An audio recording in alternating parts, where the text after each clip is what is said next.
So first of all, good afternoon. I appreciate a little bit of leeway on the time it took us to get ready to do just kind of an update on the officer-involved shooting. You know, we were just here a week and 2 weeks ago, and I wish we were here talking about something else. And the things that I closed out that last interview that we had, you know, the things that no one knows what we're going to be responding to and how things are going to change in the course of a situation that calls that officers go to. So that's kind of where we'll pick up today. So what I just kind of setting some parameters. This still is an open investigation. My intent today is just to kind of give an overview of things that occurred Friday that took place at the trailer park. I'm not going to get into great detail and specifics in statements because it is an ongoing investigation, out of respect for all those involved and our Commonwealth attorney that will also review the case and make the ultimate determination. Okay, is that fair? But I will try to give you, I'll take a few questions at the end, and we'll try to give you the best overview look that I can of what occurred on this past Friday. So we'll start with a call was generated for service at about 12:19 on Friday afternoon, January the 5th of 2024.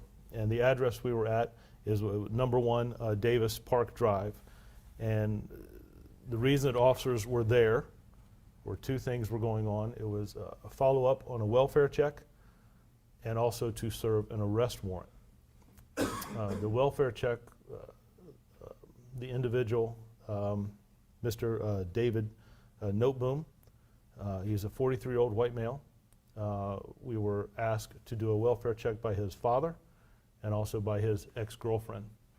So that was the reason that we were there. As we responded, that we saw an individual, a female, enter and leave the residence or the dwelling, the trailer there. And now the trailer is not like a mobile home fixed. It is a trailer that could be hooked up to a vehicle and driven and set down. I think they call it a fifth wheel, but don't quote me on that. I'm not exactly sure on that terminology, but it's not a fixed mobile home. So small in stature, and the front door is kind of small for entering and leaving.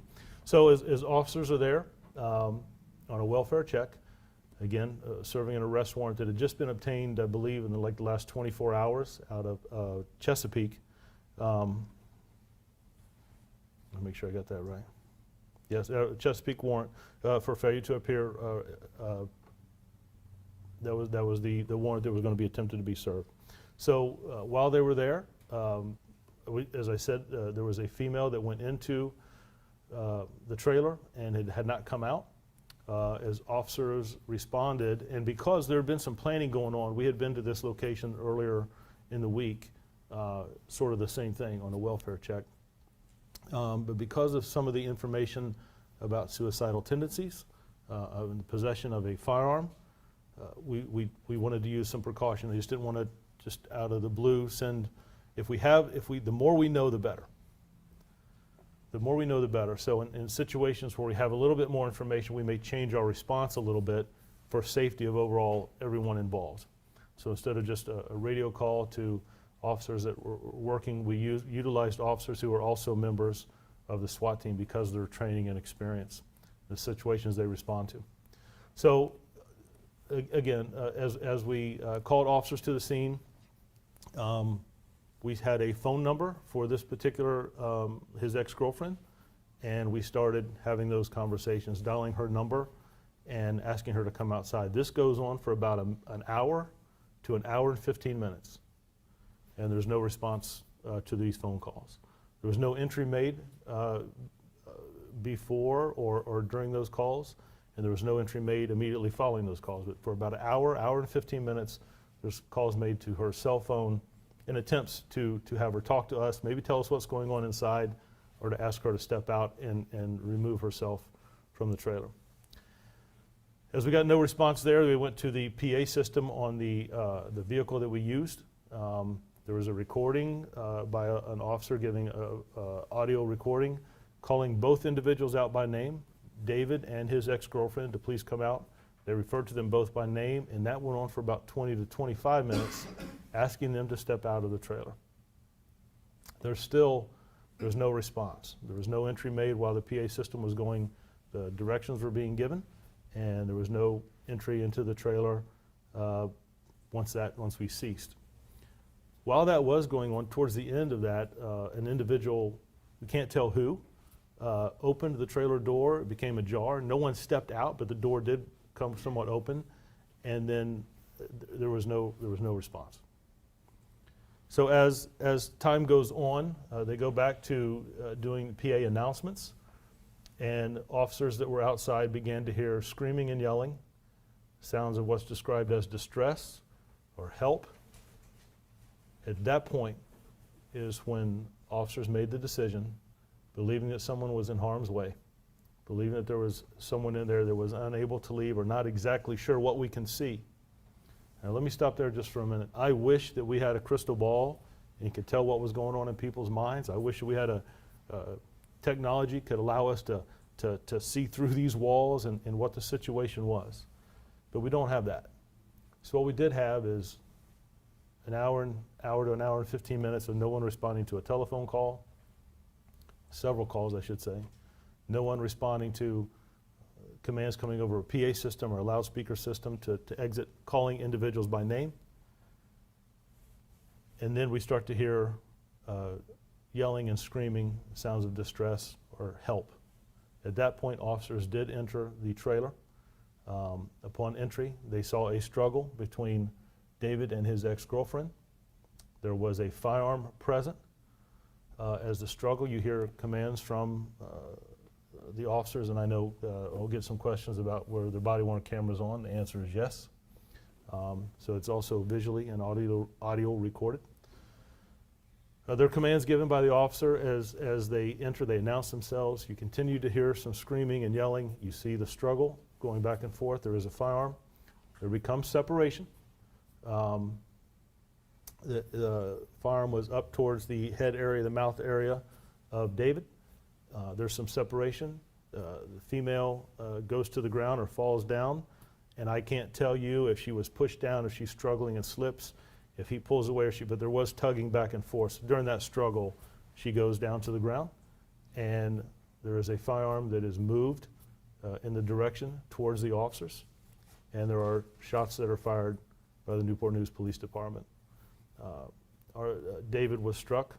They immediately, and you hear immediately officers say, get the hostage out, get the hostage out. I think that goes to talk a little bit about what they felt was going on at that time. But to get the hostage out, his ex-girlfriend is removed, and officers immediately went over to render aid. They removed some clothing looking for injuries. The firearm was still in his hand. It was removed, and he was then later transported to a local hospital where unfortunately he succumbed to his injuries. Now, I wish I could tell you what was going on in individuals' minds. I wish I could tell you why individuals didn't come outside. I don't know if there was not having that crystal ball, right? I don't know if someone wasn't allowed to come out. I don't know if there was how long that struggle had been going on. I don't know if there was who opened the door, if someone stopped someone from walking out that door, if someone started to, then changed their mind. We just don't know. What we do know is that there was no response to a phone call for over an hour and 15 minutes. There was no response to a PA system that went on calling individuals out by name for 20 to 25 minutes.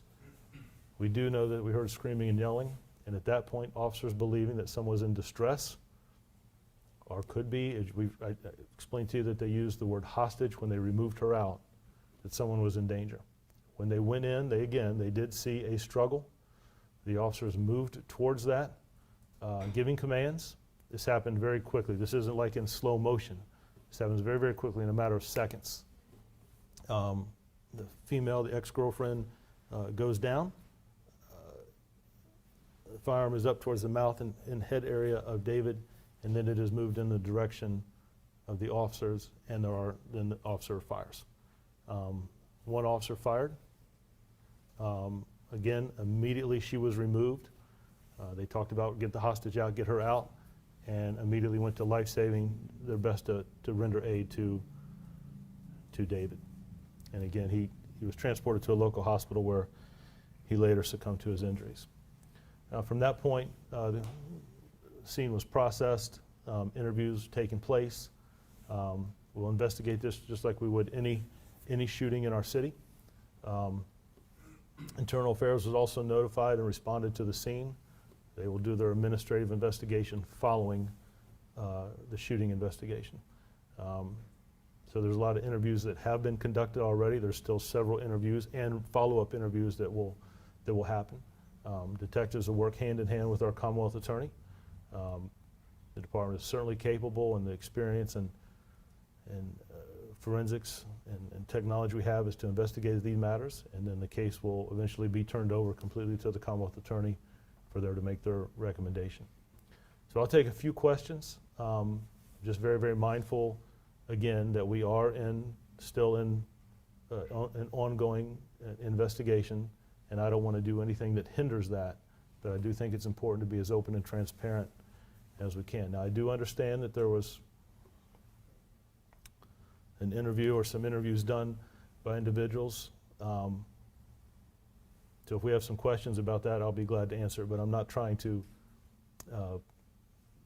put any doubt in what individuals are saying.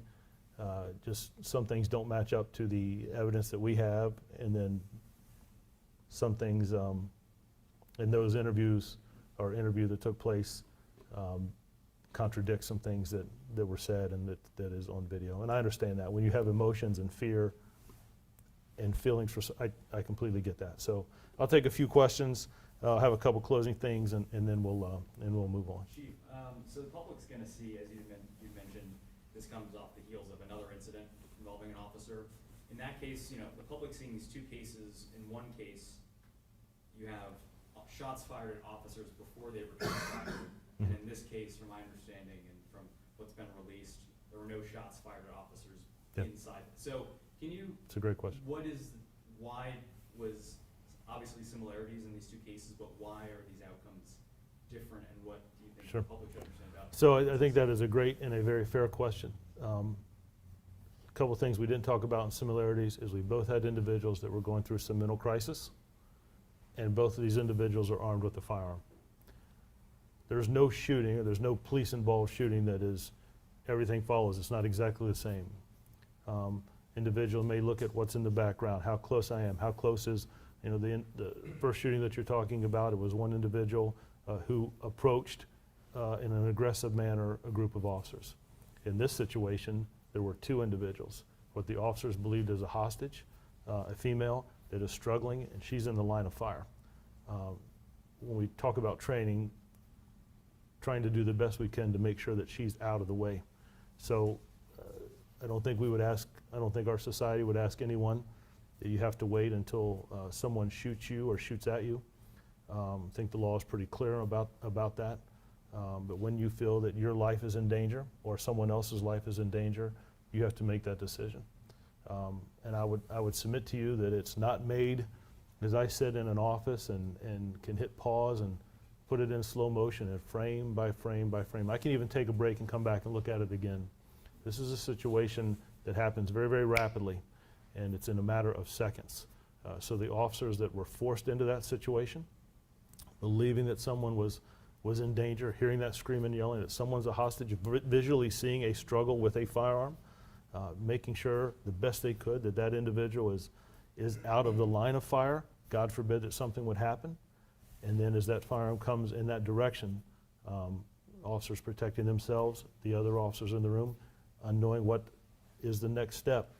I think those are all, I think you have to look at all of that in what in law enforcement and legality terms, right, the totality of everything that we have going on. I think those two circumstances are different in different situations, the difference being that we had an individual injected into this situation at the trailer park that we didn't have before. Can you provide clarity also on so the warrant was for a missing court date, but so when we checked with Chesapeake, they said that, so the warrant was habeas warrant for grand larceny. So was the warrant at play in the original barricade situation on Thursday, or was that warrant obtained on Friday just for the failure to appear before? No, the it's, court? it's also a good question. No, the warrant had been obtained, I believe, in the last 24 hours. It was not in play on Thursday.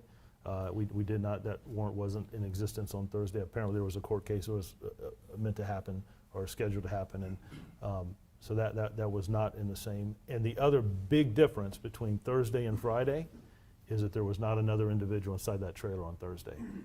On Friday, that changes things. On Thursday, there is David and a call of suicidal tendencies that he made himself with a firearm, and officers responded, and you saw the press release there that officers responded. He had a firearm and went into the trailer, and then we come back to trying to negotiate and have conversations. And again, sort of the same scenario that we didn't get any feedback whatsoever. So there's some decisions to be made. And if we don't have to force an issue, right, if we don't have to take some motion, some action, some behavior to force an issue on Thursday and no one else is in danger, time is on our side. Sometimes we can back away, de-escalate, put some time and distance between things, let someone calm down. If any type of substance or alcohol, and I'm talking in large-scale terms, that we can back away and let some of that calm down. It's very, very difficult when we're not having conversations, whether it's verbally, through a window, or through a phone, or some type of audio device. It's very, very difficult. The difference between Thursday and Friday is there was an individual inside, and officers here screaming and yelling. We know that there was a firearm in play. That is a different scenario than what we were presented with on Thursday. I hope that answered your question. How many rounds did police fire at David? So I don't want to get too specific. I can tell you he was hit 2 or 3 times. The autopsy was, I believe it was yesterday. So we'll get that report, but I believe 2 or 3 times. Talking about, it sounded like in the moment they thought this might have been some kind of a hostage situation, referring to the woman as a hostage at one point. During this press conference, you'd mentioned wishing for there being a crystal ball to know what was going on in their minds. Yes. Were things really not what they seemed at first? And no, you can't reveal Sure. details of the open investigation, but are you able to say whether or not what was really going on inside that trailer was not what it seemed at first to officers? So I can tell you this, the crystal ball, you're exactly right. Not knowing what's in someone's mind, what someone's thought process is. We know Thursday that there was a call about suicidal tendencies. They wanted to end his life and had a firearm. And we know from talking with his father, and no disrespect whatsoever, and his ex-girlfriend on Friday, when they asked us to do another welfare check, that there were similar concerns, that he's going to hurt himself, that may take his life, that he has a firearm.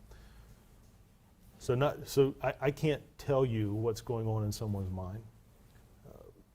I can tell you that the officers believed, as all of us believe that there was an individual inside. We knew that, that's fact. We know that someone didn't come out after an hour and 15 minutes of phone calls. We know that an individual didn't come out after 20 to 25 minutes of hearing their name on a PA system, asking them to please come outside. I think that I saw some of the news outlets that even individuals who live in that neighborhood said that they heard those directions coming forward. We know that someone opened the door but didn't come out. That's fact, that the door was then ajar. And we know that someone was screaming, yelling, and that officers entered. We know that officers saw a struggle, and we know that the officers saw David with a firearm. Now, what that struggle was about, I can't tell you. I know that part of that, and I don't want to get into those interviews, but you know, from the interview I saw on the news by the ex-girlfriend, his ex-girlfriend, maybe that struggle was about, I'm trying to get that firearm away from him. We don't know that. No one knows that, except her and maybe David. Why, when asked, should I go there? And the response from the police department is absolutely not. Do not go to that location. We were some plans to try to meet up with her and get some more information, maybe even a key to the door. But it was given very specific directions. Do not go there. We don't know what's going on there. I think wholeheartedly from A to Z that we believed, and you even hear in the audio video, you even hear the officers as they enter after the shooting occurs get the hostage out. I think that mindset, everyone believed that there was someone in danger, and that accompanied by the screaming and yelling that they had heard.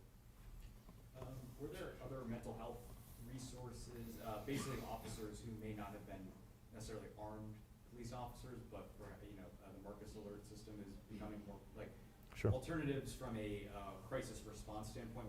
Can you explain that kind of response that was there on scene? If there was Sure. any? So I can tell you that we reached out to the CSB board and the 988, which you refer to as the Marcus alert, before we ever went to that location. We have to remember that those are individuals that certainly have much more training, when we're dealing with those crisis individuals, but it is also very concerning on their part, and I completely understand that the police are there, you're dealing with an individual who's armed in a hostage-type situation. We had conversation with them, but they were very open about that would not be the place for us to be at that point. And I think we talked about that in the last situation we had. We don't want to ever inject someone into harm's way, but we're always, in law enforcement, we had this conversation yesterday, always looking at how do we better incorporate, whether it's the police department or outside entities or individuals that are professional at dealing with people who are going through a mental crisis. A couple of those things, when you interject illegal substances or alcohol, those things become more complicated. And we never, never, never want to put civilians in harm's way if we can help it. And I think that kind of plays into what was going on inside the trailer when the officers entered. I trust you've seen the body cam footage. Yes, sir. And you mentioned the gun being, brought down into the direction of officers. Was the barrel of the gun ever at any point pointed at officers? So that's what I would refer to as that the firearm was up and then coming down in a motion that the firearm was pointed at the direction of the officers. Do you know if that body cam footage will be released ahead of the end of the investigation at any point to clear up? So yep, that's a fair question. We get that a lot. I will tell you, from my standpoint and the respect I have for the Commonwealth Attorney's Office, I would not do anything to jeopardize their case. They will want to see that, and I will tell you that I did not look at every officer's body-worn footage. I think I looked at 2 at length, again, with the ability to stop and pause, where the officers that went inside didn't have that option. They had a matter of seconds, right, to determine who's in danger, are the other officers in danger, is she safe, and is this individual posing a threat to me? And that is a lot to ask in a small area, and I mean split second. So I will not release that until I confer with the Commonwealth Attorney. There's still a case to be investigated and interviewed. We'll still also look at that on the back end, on the administrative side of the house, but first it will be Chief Creswell, Captain Petrosky's side of the house will do the shooting investigation along with forensics, the state lab, and certainly the Commonwealth Attorney that will be turned over to. And then after that, then we'll look at, sir, one of the questions you had about is what else can we do? What else can we add? How do we get better as law enforcement, right, in the big picture of dealing with individuals who suffer issues with mental illness, who are suicidal? And I will, 2 other things I want to say that night, and maybe it was wrong of me, but that night I called David's father. Now, we didn't have a long conversation, but I wanted him to know that I was aware of the situation, that I was calling to check on him, and I'm not even sure what I wanted him to say, but I wanted him to know that he mattered to me. This situation is nothing that anybody wanted to go to. It's nothing that we went there and rushed in through a door. It was nothing of that whatsoever. I think you can tell by the lag time and phone calls and being there, and then the PA system, and even one other door opening, that no one entered that trailer, that structure, that dwelling, until there was an individual, a female inside, who screamed out. Now, was she screaming out, hey, I need help? Was she screaming out, I don't do that? Was she screaming out, I'm in danger? I would love to have a bird's eye view and see exactly what that situation, but even then I can't tell what's in her mind. And that is a lot to ask people. What I have is, can we imagine what we would be talking about if she would have been hurt and officers would have heard that screaming and yelling and not walked through that door? In a matter of seconds, the decisions that they have to make.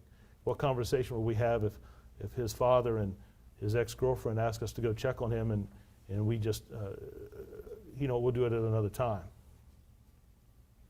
We responded to a situation that nobody wants to, but in our profession, we're required to.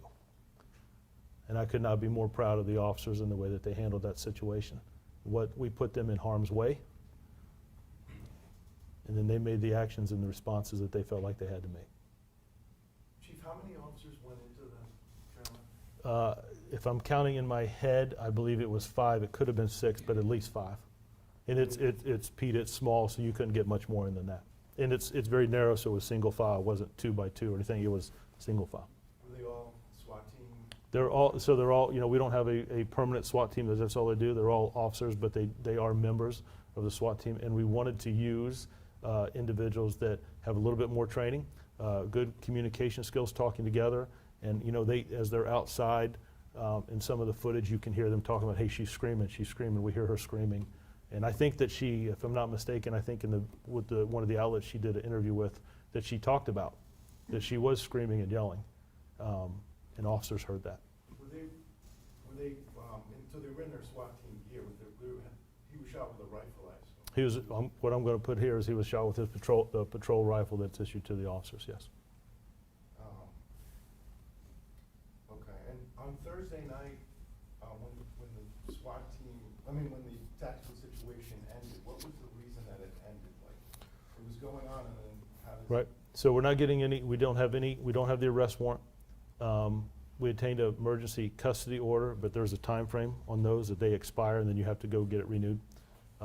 We didn't have any new information. We had not had any interaction with him. There was no response through attempts at PA system. We don't know if we didn't hear any gunshots inside, so we don't know that if he is passed out, if he is just refusing to have a conversation. And the fine line we walk again with an individual who had called himself that is suicidal, that has a firearm, we don't know that any action we do may provoke him. So sometimes it's best, there's no rush, and I think we tried to show that on Friday as well, that officers did not just walk in there right away. There was a lot of time frame that went on, from the phone calls to the PA system to the door opening, and it wasn't until someone screamed that we entered that trailer. On Thursday, we didn't have those things, and there's no one else inside, to our knowledge, that's in danger. So some of those things, sometimes it's best to back away, not push that. We learned that with some of our mental illness training, that, hey, we have time and distance. De-escalate a little bit, if you will, and then spot check, keep an eye and see if he comes outside. And it was actually one of the assistant chiefs, Chief Hires, that saw a vehicle there on Friday that changed our time frame.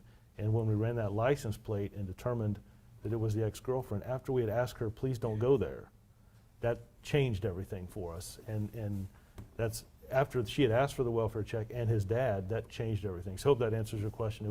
We're not under the same concerns of another person being injured, her injecting herself there. And I get it. She has feelings for him. I totally get it. I think I get it.